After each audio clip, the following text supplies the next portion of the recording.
Cumaan sida rasmiga ahna la yiraahdo saldanada Cumaan waa dal Carabeed oo dhaca galbeedka qaaradda Aasiya. Waa mid ka mid ah dalalka ugu qadiimsan dalxiisayaashuna booqdaan. Ku soo dhawaada xaqiiqooyin ku saabsan dalka ka duwan siyaasad ahaan dalalka kale ee qaliijka.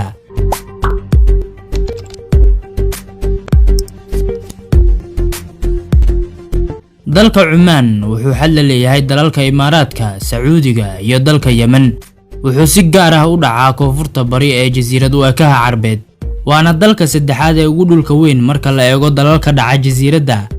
badka uu ku fadhiyana waa wax ka badan 300,000 kiiloomitir isku wareega, taasoo ka dhigtay dalka 72 ee ugu dhulka weyn caalamka. xeebaha dalkana waa kuwo fidsan laga soo bilaabo marinka Hormuz ilaa laga soo gaaro xadka uu la leeyahay dalka Yemen. tirada dadka dalkana waa in ku dhow 5 milyan.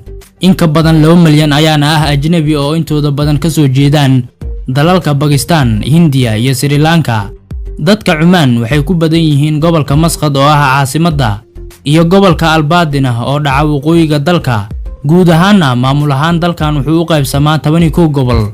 nidaamka xukunka waa mid la kala dhaxlo oo ku qotoma suldaannimo. haatanna waxaa kursiga xukunka ku fadhiya Qaabus bin Saciid bin Taymur Al Saciid. waa suldaanka sagaalaad ee saldanada Cumaan, waana madaxa golaha wasiirada iyo taliyaha ugu sareeya ee ciidanka. 1970kii ayuu noqday suldaanka Cumaan kadib markii uu aabihiis si xoog ah ugula wareegay xukunka. waana midka muddada ugu dheer haya xilka marka la eego madaxda kale ee Carabeed. wuxuu ka badbaaday kacdoonkii ka dhacay dalalka Carabta ee la magac baxay Guuga Carabeed kadib markii uu ogolaaday in shacabku ssoo doortaan kuraasta golayaasha deegaanka. Cumaan waxay hoos tagaysay 150 sano gumaystihii Boortaqiiska, laakiin waxay ka xorowday 1650kii, taasoo Cumaan ka dhigtay marka la eego caalamka Carabta dalka waqtiga ugu dheer ka madax banaanaa awoodo kale. Cumaan waxay diblomaasiyad xooggan la leedahay dalalka reer galbeedka, gaar ahaan Mareykanka. waana dalka ka tirsan golaha iskaashiga qaliijka ee diiday inuu ka mid noqdo isbahaysiga uu Sacuudiga horkacayay ee ka dhanka ahaa Yemen. taasi beddelkeedana dalka Cumaan wuxuu dalka dariskiisa ee Yemen u gaarsiiyay gargaar bini'aadanimo, wuxuuna gacan ka geystay dabiibidda dadka reer Yemen ee ku dhaawacmay dagaalka.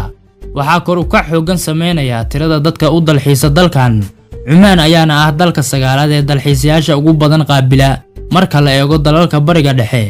waxaa la sheegaa in Cumaan ahayd halka laga soo saaro doomaha ugu badan. sidoo kale waxaa laga helaa fardaha ugu fiican dalalka Carabta, isla markaana loo dhoofiyo caalamka. caadooyinka iyo dhaqanka guurka ee dalkan ka jira waa mid la mid ah kuwa kale ee qaliijka ka jira, inkastoo wax yar ay ku kala duwan yihiin. waxaana aad ugu yar Cumaan caado guur oo ah in la garaaco ninka marka la siiyo gabadha isla markaana lagu mehriyo.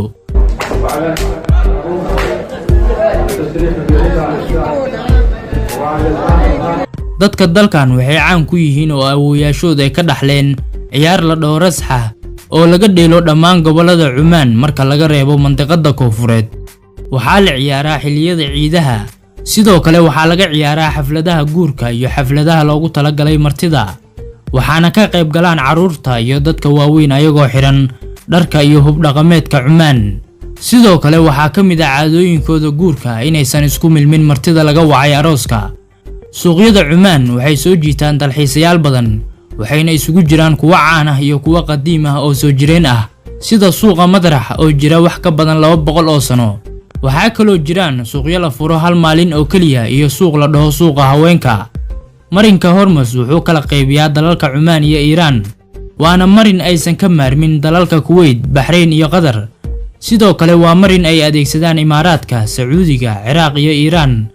marinkan ay dhanka koonfureed Cumaan ka maamusho waxaa mara 40% guud ahaan shidaalka caalamka, halka maalintiina ay marto 17.4 milyan oo barmiil.